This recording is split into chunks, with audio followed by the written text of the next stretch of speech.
हिंदी में यूपीएससी की तैयारी से संबंधित प्रोग्राम्स को देखने के लिए सब्सक्राइब करें स्टडी IQIAS हिंदी। विश्व स्वास्थ्य संगठन के द्वारा एक बहुत ही बड़ा निर्णय लिया गया है, या फिर कहें कि एक बहुत ही बड़ा ऐतिहासिक समझौता किया गया है। आज की इस खास चर्चा में हम लोग इसी ऐतिहासिक समझौते के बारे में बातचीत करेंगे और इसमें क्या कुछ निर्णय लिए गए हैं, क्या कुछ इससे संबंधित महत्वपूर्ण सहमतियां जताई गई हैं, इन सभी के बारे में विस्तार से बातचीत की जाएगी।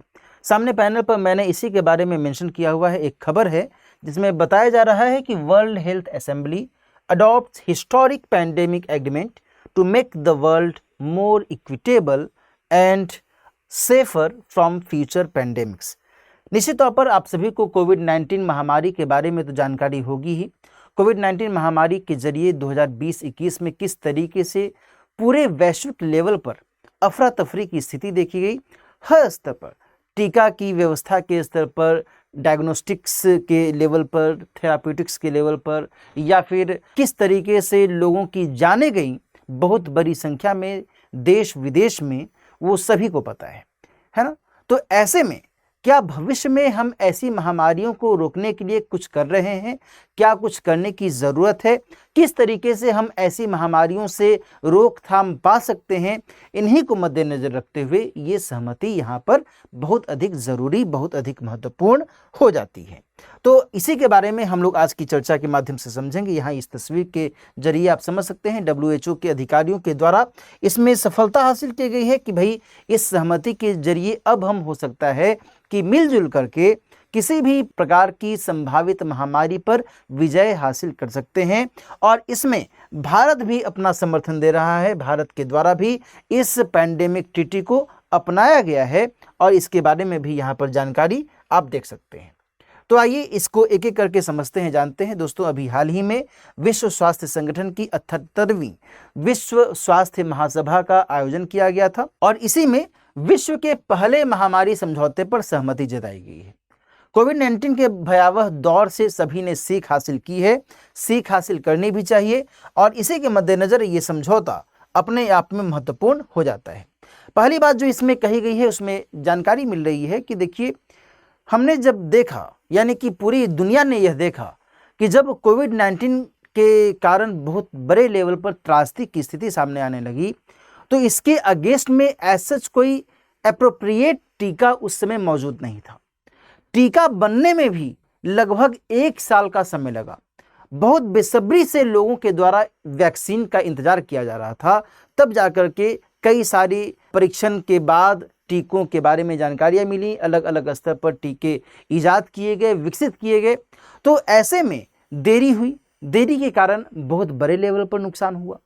तो क्यों नहीं हम ऐसे में मिलजुल करके कुछ ऐसी व्यवस्था बनाएं कि यदि कभी भविष्य में ऐसी महामारी से फिर से हम सभी का सामना हो तो हम उसके अगेंस्ट में बहुत तेजी से टीके का निर्माण कर सकें या फिर दवा की व्यवस्था कर सकें, साथ ही डायग्नोस्टिक तक बेहतर तरीके से पहुंच सुनिश्चित कर सकें। इन्हीं के मद्देनज़र यहाँ पर टीका, दवा और डायग्नोस्टिक तक समान और समयबद्ध पहुंच को महत्वपूर्ण तौर पर अपनाया गया है। भाई, ऐसे टीके का क्या ही फायदा जब लोगों की जान ही चली जाए। तो समयबद्ध पहुंच हो। भाई, केवल विकसित देश की बात नहीं हो रही है ना, विकासशील देश भी शामिल है और अल्प विकसित देश भी शामिल है, अफ्रीका के दूरवर्ती देश भी शामिल हैं। तो यहाँ पर इन सभी का ख्याल रखने की आवश्यकता है।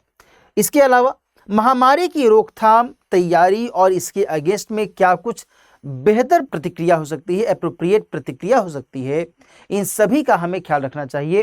कहने का मतलब सिंपल ये हुआ कि प्रिवेंशन का ख्याल रखें, प्रिपरेशन का ख्याल रखें और उसके अगेंस्ट में रिस्पॉन्स का भी ख्याल रखें। तब जाकर के हम किसी भी ऐसी संभावित महामारी पर विजय हासिल कर सकते हैं। ध्यान रखिएगा दोस्तों कि कोविड-19 का जो दौर था, ये एक झटके में तो कहा जा सकता है कि चलिए वो दौर अब समाप्त हो गया, लेकिन अभी भी उसकी जो आहट है कभी न कभी किसी न किसी रूप में दिखती रहती है। तो ऐसे में इस समझौते की जो भूमिका है और ज़्यादा महत्वपूर्ण हो जाती है। अभी हाल ही में कुछ समाचार पत्रों में, न्यूज़ चैनल्स पर इसके बारे में जानकारी मिल रही है कि हांगकांग और सिंगापुर में फिर से कोविड-19 के कुछ केसेज आने लगे हैं। यहाँ तक कि भारत में भी दक्षिण भारत के कुछ राज्यों में जैसे कि महाराष्ट्र और केरल में भी ऐसे कुछ केसेस के बारे में पता चला है। हालांकि बताया जा रहा है कि बहुत ही माइल्ड लेवल पर जो कोविड का लक्षण है उन रोगियों में देखा गया है। तो यहाँ पर इस चीज़ का ध्यान रखने की आवश्यकता है। तो देशों की संप्रभुता का ख्याल भी यहाँ पर रखने की बात कही गई है।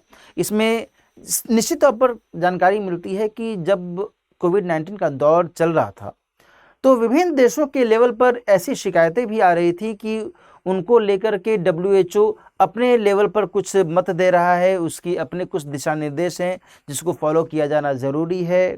कई सारी बातें निकल कर सामने आ रही थी। कई बार तो WHO की ही आलोचना भी की जा रही थी।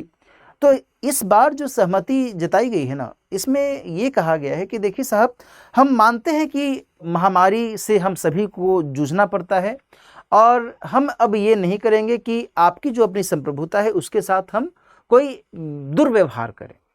आप अपने लेवल पर आपके यहाँ पर महामारी की जो स्थिति है वो कैसे दुरुस्त किया जाए, कैसे उससे निपटा जाए, उसके लिए आप अपने हिसाब से काम कीजिएगा। हम उसमें कोई ऐसा अलग से हस्तक्षेप नहीं करेंगे, इंटरफेयर नहीं करेंगे। और ये ठीक बात भी है। मान लीजिए कि भाई भारत में यदि कोई भी XYZ महामारी आगे आने वाले समय में आती है, फैलती है ना, तो ऐसे में भारत को अपने लेवल पर विचार करना चाहिए कि हम किस तरीके से इसके अगेंस्ट में काम करें। यहाँ की व्यवस्था अलग है, यहाँ की स्थिति अलग है, हर चीज़ अलग है। तो उस हिसाब से भारत निर्णय लेने के लिए स्वतंत्र हो। ये किसी दूसरे देश से या किसी दूसरे संगठन के दबाव में आकर के कोई भी निर्णय ना ले।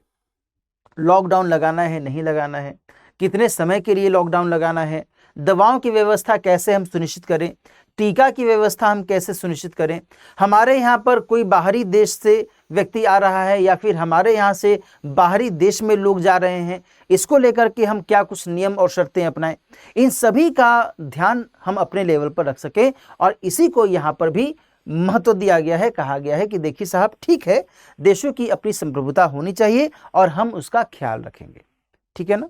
तो ये बहुत बड़ी बात है। इसके अलावा PABS यानी कि pathogen access and benefit sharing व्यवस्था को यहां पर महत्व दिया गया है। पैथोजन एक्सेस का मतलब क्या हुआ? बहुत इंपॉर्टेंट टर्म है ये। पैथोजन एक्सेस का मतलब क्या हुआ? इसको आप ऐसे एक उदाहरण से समझो कि कोविड-19 का जब दौर आया तो कोविड-19 के अगेंस्ट में टीके का विकास कैसे किया जा सकता है। जब ये पता चले कि कोविड-19 की वजहें क्या हैं, ये किस किस वजह से हो सकता है, क्या इसके लक्षण हैं और इससे संबंधित जो भी ऐसे एस्पेक्ट्स हैं, जब तक उसको अच्छे से समझ न लिया जाए, उससे संबंधित जो भी सूचनाएं थी उन सभी सूचनाओं से अवगत न हो लिया जाए, तब तक उसके अगेंस्ट में एक बेहतर डिफेंस सिस्टम कैसे लागू किया जा सकता है। डिफेंस सिस्टम कहने का मतलब टीका कैसे बनाया जा सकता है। भाई, जब हमें आपके बारे में पता रहेगा कि आप ऐसे ऐसे हमें नुकसान पहुंचा सकते हैं, तब हम उस हिसाब से आपके अगेंस्ट में अपना डिफेंस सिस्टम मजबूत कर लेंगे। तो इसके लिए सूचनाओं का होना जरूरी है। जो भी पैथोजन है, जो भी रोगाणु है, उससे संबंधित, अब चाहे बैक्टीरिया है, चाहे वो वायरस है, चाहे वो फंगी है, कुछ भी है, तो उसके बारे में हमें सूचना होनी चाहिए। साथ ही उसके जो भी जेनेटिक सीक्वेंस हैं उसका भी जो इल्म है वो हमें होना चाहिए। इन सभी के आधार पर ही हम टीके का विकास कर सकते हैं, दवाओं का इस्तेमाल कर सकते हैं, डायग्नोस्टिक सुविधाएं प्रोवाइड कर सकते हैं। तो इसी के मद्देनजर यहाँ पर PABS को महत्व दिया गया है। कहने का मतलब कि जो भी देश पैथोजन एक्सेस मुहैया करवाएंगे उनको हम उसका लाभ देंगे जल्द से जल्द, समयबद्ध तरीके से, ताकि वे अपने यहाँ पर टीके का इस्तेमाल, दवाओं का इस्तेमाल या फिर डायग्नोस्टिक सुविधाओं का इस्तेमाल बहुत ही बेहतर तरीके से ससमय कर सकें। तो इसी को यहाँ पर PABS के माध्यम से इंडिकेट किया गया है। क्लियर है बात? चलिए, इसके अलावा वन हेल्थ के बारे में भी बातचीत की गई है। अब वन हेल्थ का मतलब क्या हुआ? यहाँ पर WHO का कहना है कि देखिए साहब, जो भी मनुष्य है यानी कि जो भी आम मानव है, जो भी पशु हैं और जो पर्यावरण है, इन तीनों को हम एक साथ इंटरलिंक करके देखें।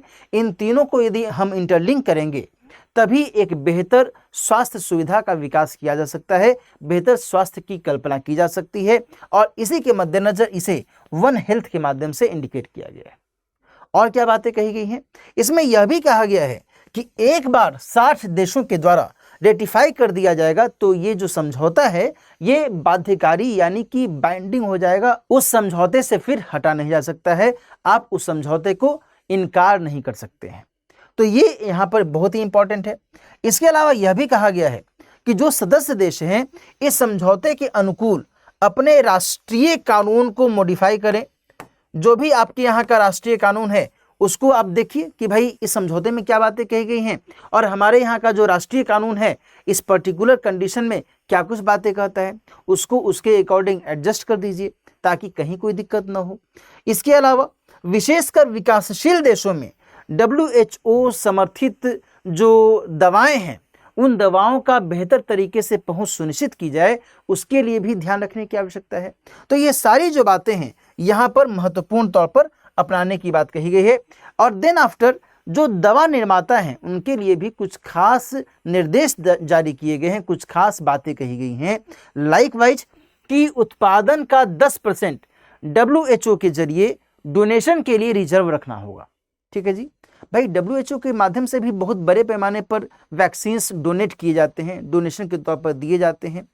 तो जो भी दवा निर्माता है उसको इस बात का ख्याल रखना होगा कि भाई हम 100 टीका यदि बना रहे हैं तो 100 में से जो उसका 10% हिस्सा है वो हम WHO के लिए दे दें ताकि WHO उसका डोनेशन कर दे। वो जो भी अल्प विकसित देश हैं, जो भी बहुत ही अधिक ज़रूरतमंद देश हैं, जिनको उसकी ज़रूरत बहुत ज़्यादा है, बहुत जल्दी है, वो उनको मुहैया करवा दिया जाए।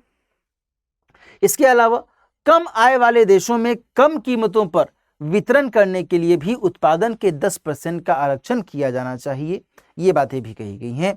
इसके अलावा टीके की जमाखोरी न हो, इसका भी खास ख्याल रखना है। ऐसा ना हो कि आप टीके की जमाखोरी कर रहे हैं और जब लगे कि चलो अब टीका बहुत ही ज़्यादा कीमत पर हम बेच सकते हैं तब हम उसको बेचने लगे, तो ये तो गलत बात है।